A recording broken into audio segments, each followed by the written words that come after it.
Welcome to episode 6, part 1 of Views from a Business Leader. In this episode, we talk to Mike Bagshaw, who's the Managing Director of ITS. Good morning. Good morning, Joe. How are you? I'm very well, thanks. Very well. So for the viewers, would you mind just talking about who you are and what you do at ITS Taste? Okay, Joe. So I'm Mike Bagshaw. I'm the owner and the founder of ITS, which stands for International Taste Solutions. I started the company 10 years ago in another economic downturn, 2009, 2010, height of the recession. We're based in Newbury.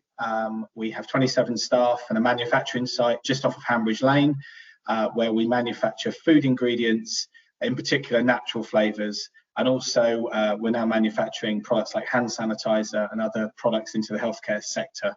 So as a business, we've won West Berks Business of the Year a few years ago, and we were Thames Valley Small Business of the Year and runner-up in export and high growth a few years ago. So yeah, that's us. Fantastic, thanks for that. So obviously we're living in quite strange times at the moment. I guess you have quite a large supply chain within your business. Can you sort of tell us how it's been affected with the sort of coronavirus situation? Okay, so I mean, if you think first about supply chain, we bring products in either directly or through sets of trusted agents that meet requirements from different countries of the world. So in particular, America and from Asia as well, and also Europe. And in particular in Asia, when the COVID-19 crisis started to happen in Wayland, it was a situation that we kept a close eye on. We've got business partners in Shanghai, people that we work with in Xiamen and places like Beijing, and they were quite cool about it, and they felt that they had it under control. And we were very concerned during the China situation when it first started that it was going to cause major disruption. We didn't see too much. All we did was increase our stocks at that point. And like everybody, I think there was a feeling that we didn't think it would get to Europe. We thought, oh, hopefully this will get contained like some of these other outbreaks that have happened in faraway countries, and this will get contained and won't reach Europe. And then I think once it started to get to Italy, I think there was a feeling that, oh no, this has arrived, and then it comes. And I think one of the comments that, you know, when I talk to, I've got a managing director group I'm involved in, and one of the comments that came out of that was that you've either got a damaged business, or you've got too much business and a broken supply chain. And if you look at, that's probably one of the best summaries you could actually have on business at the moment. Those that are busy have major issues in the fundamentals of supply chain because there's so much pressure, you know, and demand in areas that they never thought would ever be there. So yeah, so that's something that we've noticed in terms of what it's done to us at the moment.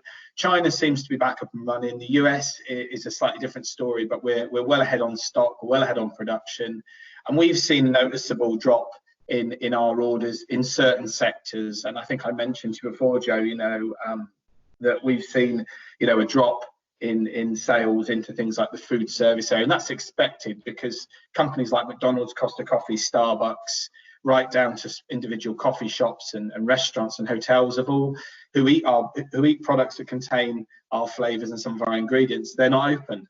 And no amount of home delivery is going to probably bridge that gap for the moment. But you know, hopefully it will ease. Yeah, that's the hope.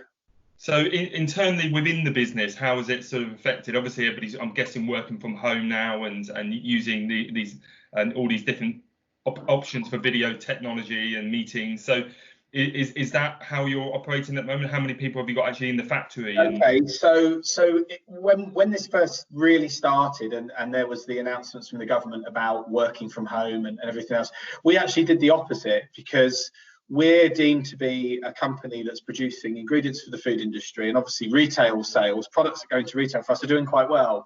But we also took the decision from a health perspective that we could see that with the business that actually people's mental wellness would, you know, we wanted to delay it for as long as we possibly could.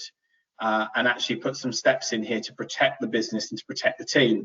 So what we did originally was we got everyone together and we had a weekly chat with everybody, and we introduced hand sanitizer, obviously, as you would do in your work office, and the fact we make it obviously helps as well. But we also introduced thermal temperature gunning on everyone when they come in, and they do their own. So it's we get people to take their temperature, and we keep an eye on that. So if someone comes in and they're one day they're one temperature, and then the following day they're half a degree hotter, even though they're not at the temperature, we obviously look at that and think, hang on, that's interesting. And then if we start to see, it going up another half a degree, even though it's still under the threshold, we know something's going on.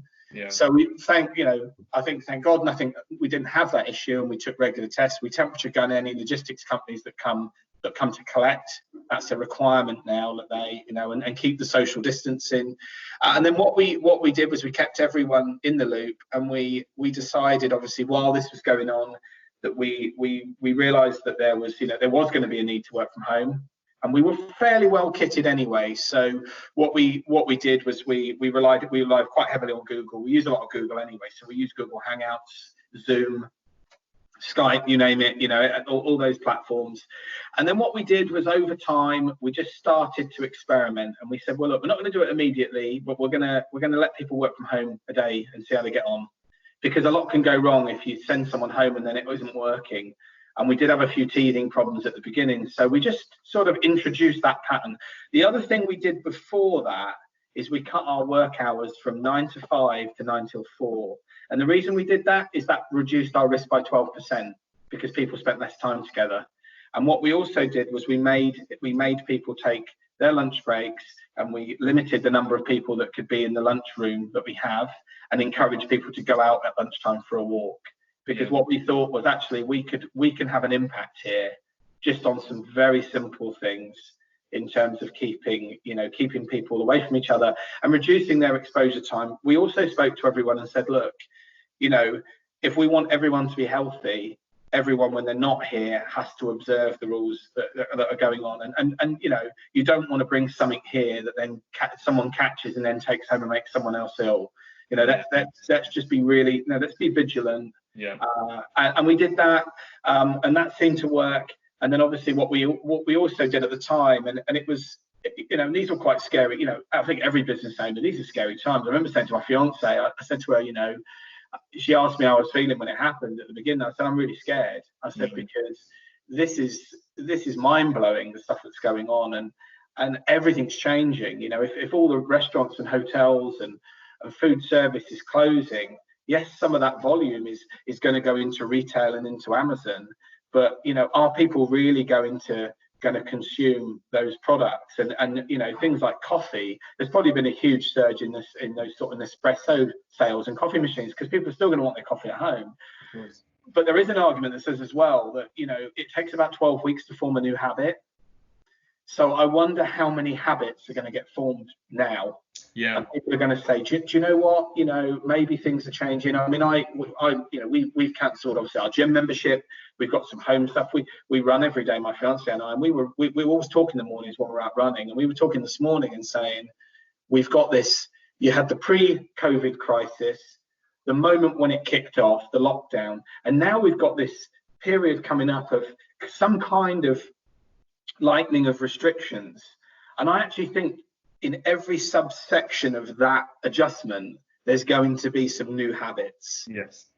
And we've seen people with garden games and furniture businesses, and people, B&Q ran out of paint, all those wonderful stories, and many married men regretting the fact that they've always said they're too busy to decorate, and all of a sudden, there's a joke going around that most of the guys that are ending up in hospital is because they've been overdone it on the DIY at home, and they're having to go in and cut their hands and things, So that's, absolutely. From an individual perspective, I think businesses are trying to adapt and be as flexible as possible and create new products and new opportunities, new services.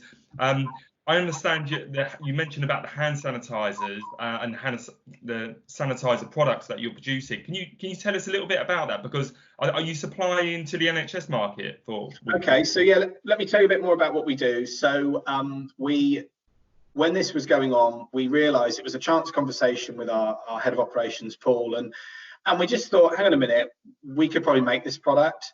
But at the time, we didn't really have the means to do it, and we didn't understand it. So we didn't have the necessary approvals. Now, there's some dispensation to make sanitizer now, so you can do it, but that's not going to last forever, because you do need to have registered product. You do need to pass certain requirements. And one of the common misconceptions is that, sanitizer is not a cosmetic product, because really its principal role is to clean your hands, is to make your hands safe. So one of the big things is to get testing done. So we've gone and done all that testing because we want to be in this longer term. So we took the decision to do it. We announced it with the team that we were going to effectively, maintain the business that we had and develop it, but we were going to pivot our business into this personal care, this kind of like healthcare area. And it's been very interesting. To start with, we did small batches and gave a lot away. We're still giving quite a bit away, but we're focusing very heavily. We know some of the other companies, so there's a few well-known names that are doing a lot for the NHS, and that is fantastic. And Absolutely. Everyone's got to help. That's my view. And this is a very different occasion at the moment. It's like people that are offering to make visors and masks and gloves. We're looking at whether we've got any spare gloves that we can send to one of our friends in industries, coordinating getting companies with rubber gloves and saying, do you have some spares? We could just get a bag together for hospitals. Yeah. I think that's fantastic. Yeah. And we're very much the same. So there's a lot of people, there's a lot of companies servicing the hospital and the NHS requirement, and we're doing some of it. But where we're really focused on, especially with the stuff we're giving away, we're focused on homeless. We're focused on some of the care homes. And we're working really very much trying, to do everything we can, but we're also saying, let's try and do some more things around our community, around West Berkshire, Thames Valley. And it's hard to help everybody, but we want to do as much as we can. And whatever we have surplus, we're getting that together, and we're working away with people to try and do that. And I think from our perspective, we've developed a good product, and we've got new stuff coming up in the range. And what we want to do is obviously from that do some really good things in the community. We've also set up a COVID-19 fund. So we're going to take a proportion of the profits that are made through the business anyway, and actually have an amount of money that's going to be available. We'll be looking at that probably next month to do some good stuff in the community once things have sort of settled down a little bit, so to speak. Yeah, no, that's absolutely fantastic. It's great to hear like businesses really sort of stepping up and to the plate and helping the community, but the wider sort of business community as well, which is fantastic.